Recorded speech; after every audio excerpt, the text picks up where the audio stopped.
In some parts of Europe, Russia's full-scale invasion of Ukraine can feel like a distant threat. But in Romania, that war is right next door and increasingly dangerous. In Galati, there is an apartment block with a hole in the roof that proves it. Italian authorities have barred Kanye West and Travis Scott concerts from going ahead, citing public order and security concerns. Prefect Salvatore Angier announced on Friday that the two events, due to take place in the northern city of Reggio Emilia in July, would not take place, following a request from the local Jewish community to cancel West's gig. Colombia's foreign ministry has accused Ecuador's president of deliberate interference in its forthcoming election after he promised a right-wing candidate he would lift tariffs. Daniel Noboa framed his conversation with Colombian presidential hopeful Abelardo de la Espriella on Friday as one was reached an agreement on trade and security, saying the two had reached an agreement on trade and security. The rapid spread of Ebola in the Democratic Republic of Congo has created a deeply alarming situation.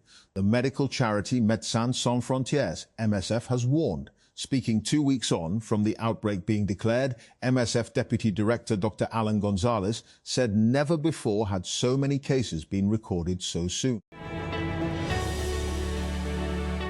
The US, UK and Australia say they will develop underwater drone technology to protect undersea cables and boost defence. Under their military alliance known as AUKUS, the uncrewed undersea vehicle UUV technology is expected to be ready by next year. While the project's total cost was not stated, UK Defence Secretary John Healey said his nation would contribute 150 metres, 201 metres. The war in Ukraine has received less media attention in recent months. That changed this week when a drone hit a building in the Romanian city of Galati, a major port city on the Danube River near the Ukrainian border. Romanian President Nicu Zordan blamed Russia for the incident.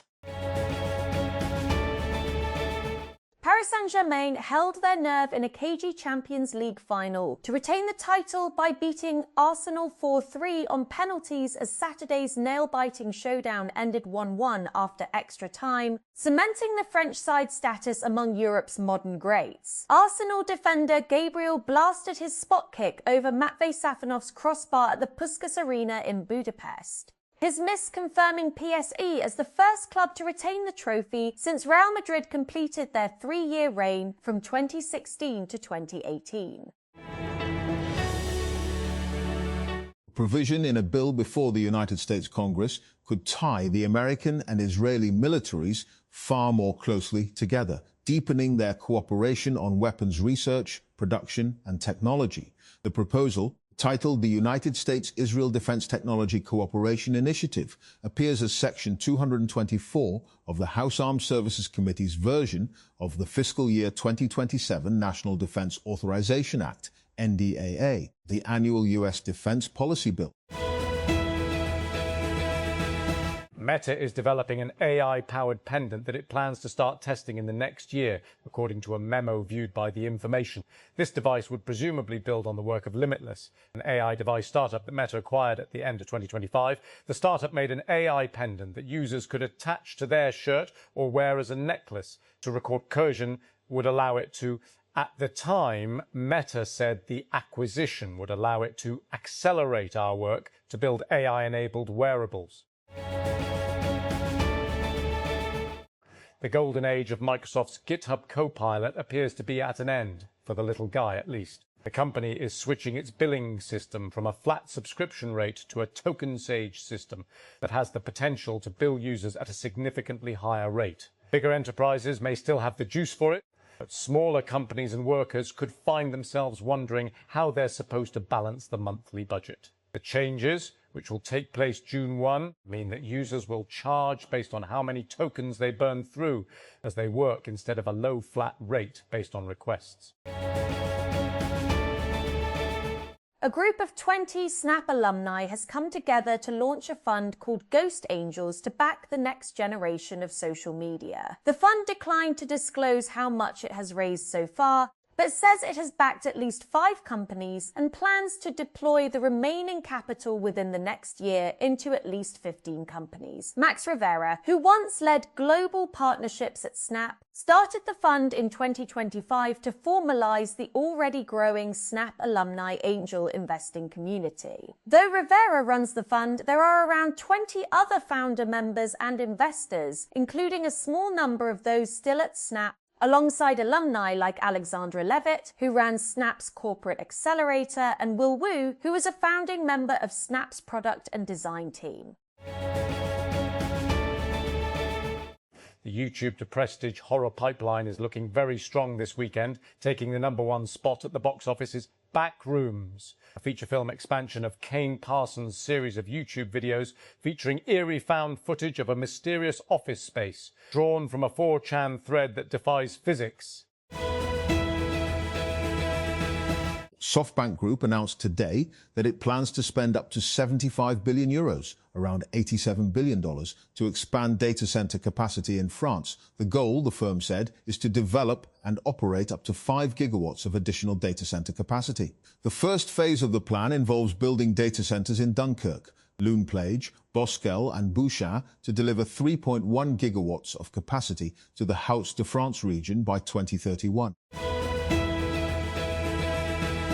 The Pakistan IT Industry Association, PATSA, in its comprehensive federal budget 2026-27 recommendations aimed at solidifying the nation's digital exports ecosystem, has stressed the need to ensure policy stability for formal IT enterprises and providing necessary clarity for the broader digital workforce. PATSA aims to clarify its official stance, which prioritizes the sustainable long-term growth of registered IT companies while supporting the gradual formalization of the gig economy, while categorically stating that PATSA fully supports maintaining a supportive environment for the genuine freelancers of the country.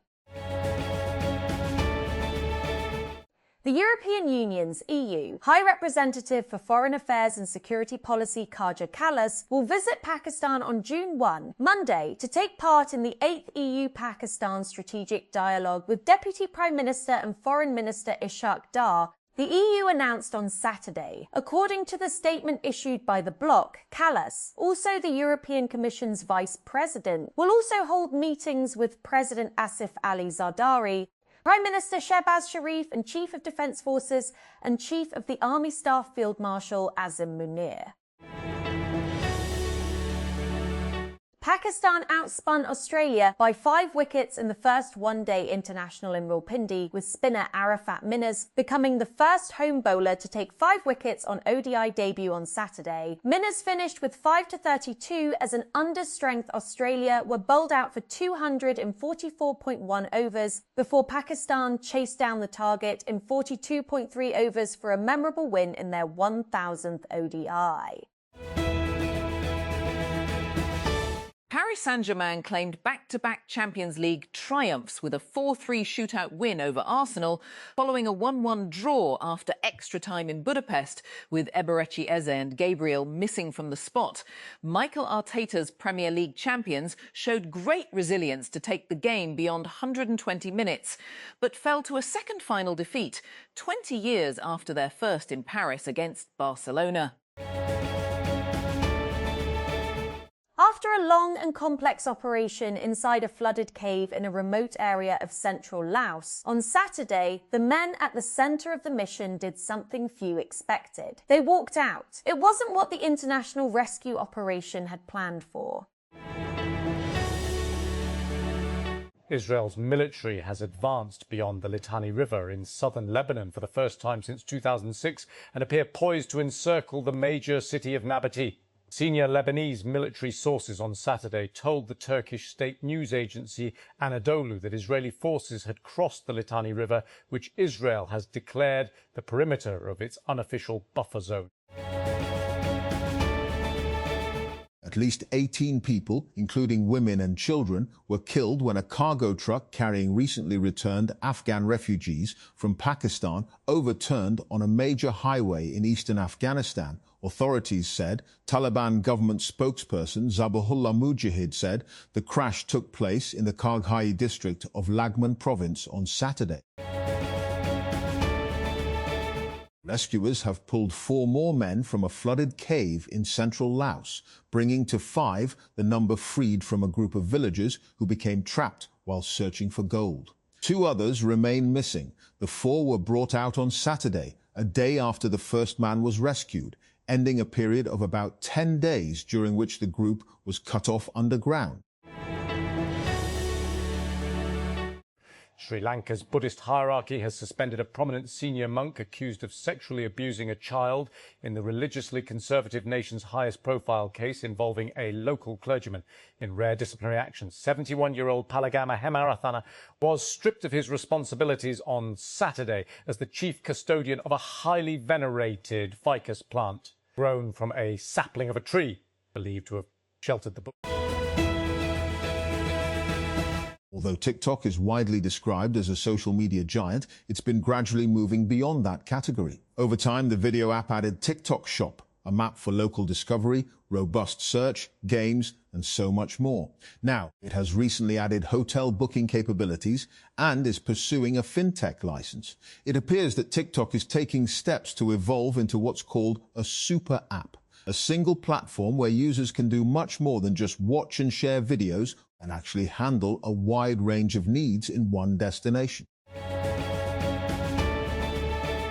If you enjoy homemade pizza but don't love the hassle that comes with it, an electric pizza oven may be the ideal upgrade. The Ninja Artisan Outdoor Pizza Oven is aimed at people who want delicious pizza nights without having to deal with things like propane or wood pellets, unlike many other pizza ovens. I need to preface this review by admitting that I am no pizza connoisseur, but I ended up with quick, restaurant-style pizzas using the oven, largely thanks to its simplicity and easy-to-use design.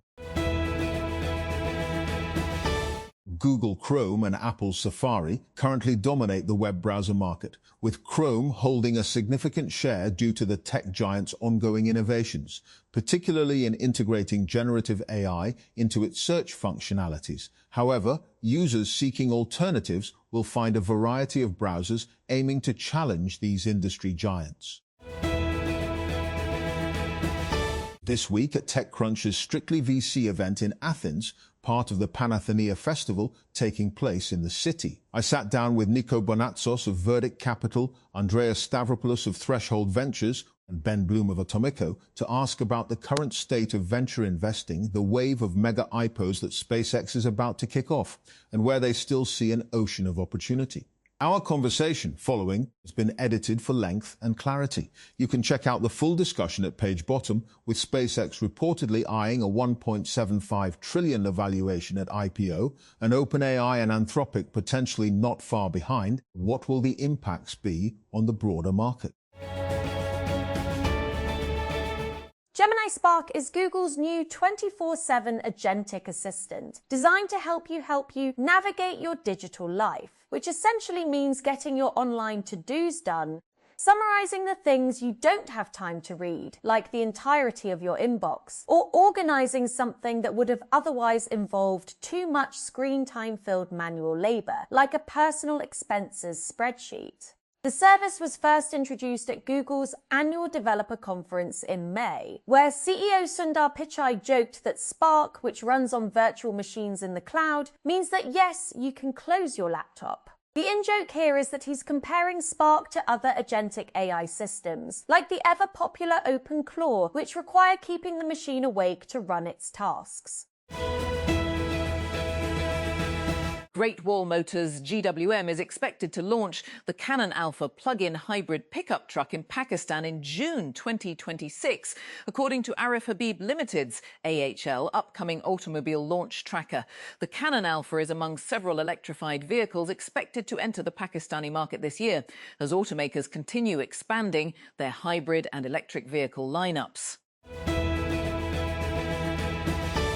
The FBI says it has seized a record $8 billion in cryptocurrency, arrested hundreds of suspects in a school crackdown on scam compounds and organised crime networks. The operation targeted groups accused of stealing from Americans through online scams, including one case involving as much as $3 million from a single US victim.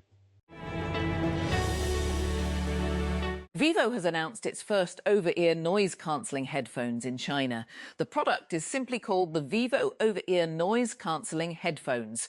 The headphones are priced at around $70. Sales will begin on June 10.